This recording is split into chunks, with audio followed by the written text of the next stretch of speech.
NEET परीक्षा रद्द करने की मांग की याचिकाओं पर सुप्रीम कोर्ट में हुई सुनवाई। काउंसलिंग रोकने से सुप्रीम कोर्ट का फिर इनकार। कहा आखिरी सुनवाई के बाद परीक्षा रद्द होती है तो काउंसलिंग भी हो जाएगी रद्द। नेट परीक्षा रद्द करने के फैसले पर घिरी सरकार। कांग्रेस ने कहा मोदी सरकार पेपर लीक सरकार। प्रियंका गांधी ने कहा क्या शिक्षा मंत्री इस लचर तंत्र की लेंगे जिम्मेदारी। दिल्ली के मुख्यमंत्री अरविंद केजरीवाल की जमानत याचिका पर ट्रायल कोर्ट में फैसला सुरक्षित। ईडी ने कहा हवा में जांच नहीं की। केजरीवाल की दलील केस कल्पना पर आधारित। नीतीश सरकार को हाईकोर्ट से झटका। आरक्षण का दायरा 65% तक बढ़ाने का आदेश रद्द। बिहार में राज्य सरकार ने शिक्षण संस्थानों व सरकारी नौकरियों में SC, ST, EBC व OBC को दिया था 65% आरक्षण। हरियाणा में चुनाव से पहले किसान बढ़ाएंगे बीजेपी की टेंशन। पूरे राज्य में निकालेंगे यात्रा। शंभू बॉर्डर पर रेल का चक्का जाम करने का किया है आह्वान। बीजेपी नेता सुरमा पाढ़ी बनी ओडिशा विधानसभा की स्पीकर। स्पीकर पद के लिए अन्य उम्मीदवार के नहीं होने के कारण निर्विरोध चुनी गई पाढ़ी। तमिलनाडु में जहरीली शराब से अब तक 34 लोगों की गई जान। 100 से ज्यादा लोगों का इलाज जारी। कलेक्टर SP बर्खास्त। CID को सौंपी घटना की जांच। महाराष्ट्र में गरमाई सियासत। शिवसेना UBT प्रमुख उद्धव ठाकरे ने PM मोदी को दी चुनौती। कहा इस विधानसभा चुनाव में मुकाबला मेरे और आपके बीच। बिहार के बाद अब झारखंड में भी होगी जातीय जनगणना। चंपाई सोरेन सरकार ने कैबिनेट बैठक में लिया बड़ा फैसला।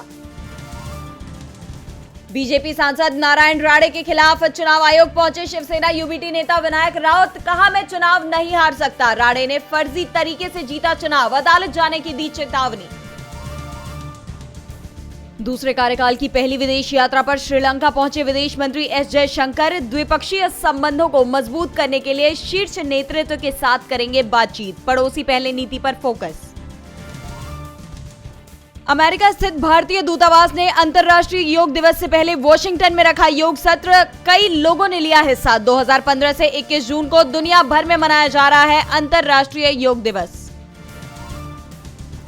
सऊदी में भीषण गर्मी से 90 भारतीयों समेत 900 हाजियों की गई जान। इस साल 1.75 लाख भारतीय हज पर गए। कश्मीर पर पाकिस्तान के PM शहबाज शरीफ के बयान पर भारत ने लगाई फटकार तो भड़का पाकिस्तान। जम्मू कश्मीर पर भारत के दावे को बताया पूरी तरह निराधार और गलत। चीनी सेना ने अब एक और पड़ोसी पर किया गलवान जैसा हमला। फिलीपींस के सैनिकों पर चाकू और भाले से किया अटैक। दोनों की सेनाएं समुद्र में आमने सामने। RBI गवर्नर शक्तिकांत दास का बड़ा बयान। कहा हमारी वित्तीय प्रणाली कोविड संकट से पहले की तुलना में मजबूत स्थिति में। भीषण गर्मी से 3 माह में ही AC उद्योग में 50% वृद्धि। हवाई मार्ग से मंगाने पड़ रहे पुर्जे। AC की मांग में बढ़ोतरी के बीच 5% तक बढ़े दाम। T20 विश्व कप 2024 में भारत और अफगानिस्तान में भिड़ंत आज। सुपर 8 के तहत दोनों टीमें होंगी आमने सामने। सेमीफाइनल में पहुंचने के लिए भारत के लिए जीत जरूरी। बॉम्बे हाईकोर्ट से राहत मिलते ही रिलीज को तैयार हमारे 12। 21 जून 2024 को होगा मूवी का प्रीमियर। कोर्ट ने दी है सशर्त मंजूरी। कुछ होता है नहीं करना चाहते थे शाहरुख खान। फराह खान ने किया खुलासा। कहा कॉलेज स्टूडेंट के रोल के लिए तैयार नहीं थे शाहरुख।